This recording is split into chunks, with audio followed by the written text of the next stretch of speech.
You obviously knew it was a clean hit. Hmm. Yeah. I tried to keep my head out of it for the most part, but yeah, it was a good hit on him. Have you guys talked more about the targeting and kind of looked at examples of it to try to avoid it? And is it becoming more of a topic you have to kind of address every season? No, not really, because we don't do it that much. But it definitely came up after I think Skylar did it in the Eastern game. So yeah, coach just tries to preach to us not to lead with our helmet and stuff. So just lead with our shoulder, and that's the safest way. What was specifically brought up after Skylar's?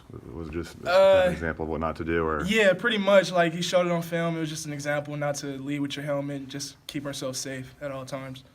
How conscious of you, like in game, are you of targeting and say that play? Were you thinking like, oh, I have to avoid a targeting call right there? No, not really. I was just more just trying to make a play on the ball, just trying to do my job for the most part.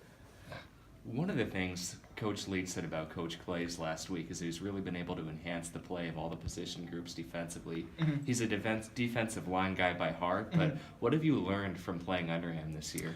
I don't know. He just he's more calm than anything, which is the best part about him. I feel like when we're on the sideline and stuff, or when we get back in for halftime, he's always calm and just telling us that we're doing a good job and stuff. So it keeps us calm for the most part, and I feel like that's the best part about him, in my opinion. Would you say the performance on Saturday defensively was your most complete effort of the season to this point?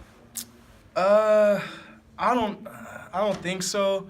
I think we've had other good games that's kind of matched up to this game, but for the most part, we've been doing pretty good so far. So.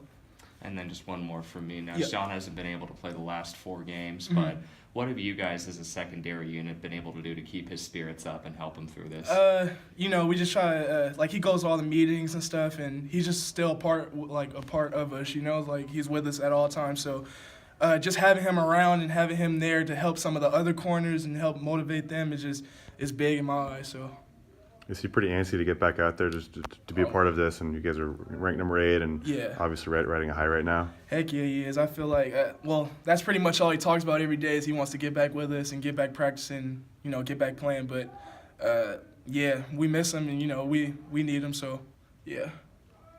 Coach Leach said yesterday in the Arizona game last year, you guys were in a lot of situations where if one guy kind of missed a tackle, it was going to lead to an explosive play, and I think there were 8 explosive plays in that game. Mm-hmm. Are you guys kind of changing up the game plan this year for Arizona to kind of prevent that from happening again? The biggest thing I feel like is just us we need to do our jobs. That's the biggest thing. Last year I feel like, he had a lot of explosive, like you said, and if we could just clean that up and make tackles on him, I think we'll be fine. Are they any different? Khalil's been kind of dealing with an ankle injury. He's not running as much, and I think Yeah. JJ's been running a little bit more. Are they a different offense this year? For the most part, I feel like they're pretty much the same offense. They pretty much have the same scheme. I feel like, but we just gotta do our jobs, like I said, and make plays.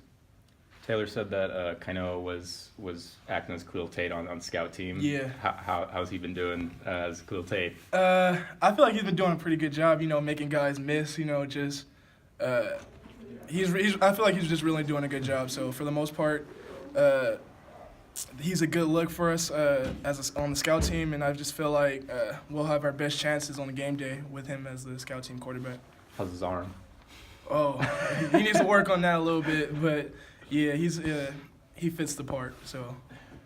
Do you think this team has been able to embrace everything that's happening to you guys this season, that the positives will still staying focused and everything? And it seems like you guys are having a lot of fun, but still, when it comes to Saturday, you guys are still kind of focused. Yeah, that's the biggest thing. Our coaches talk about just being us and having fun at all times, but also when it's football time, it's football time. Let's get serious.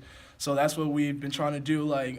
We're still ourselves. We're still focused and everything, but outside of football, we can do us and just have fun and stuff. But when it's football time, we're locked in, ready to go. Is that a difference from last year when you kind of look at some of the games where Cal game, the Arizona game from last year? You guys haven't had that slip up yet. Yeah, I think so. I feel like that's the biggest part. Like last year we didn't, and last year we had some guys that were a little bit I don't know. I don't want to say selfish, but we just had a couple guys who weren't buying in, I would say, all the way. So I feel like this year we have a everyone's buying into the process and just making it easier for everyone on the team and the coaches and everything. So.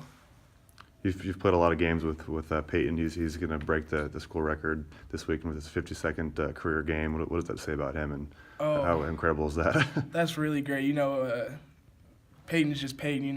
He's a leader, and it's always good having him on the field with us, helping us out. So. Jalen, is it surprising that this far into a coaching tenure that there would be a couple of guys that wouldn't buy in?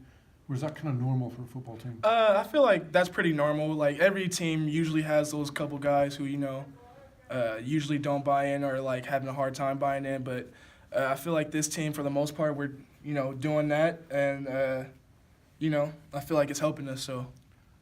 Was there a point during the off season when you saw that was the case, that was going to be the case with this team?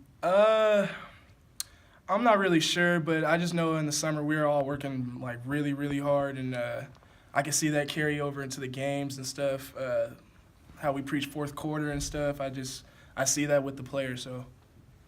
Oh, the wristband on your left hand. Can you kind of explain that and? You got that? We got this. I forgot when, a couple months ago, I think. It's just changing the narrative of football players. Like basically not being the typical football player that everybody thinks that we are, and just changing the narrative, like I said. Kind of the stick to sports deal that LeBron James was dealing with. Yeah, pretty much. Are a lot of you guys wearing that? Oh yeah, we have a whole bunch of guys in there wearing that. So. You guys good, Jalen? Thanks, Jalen.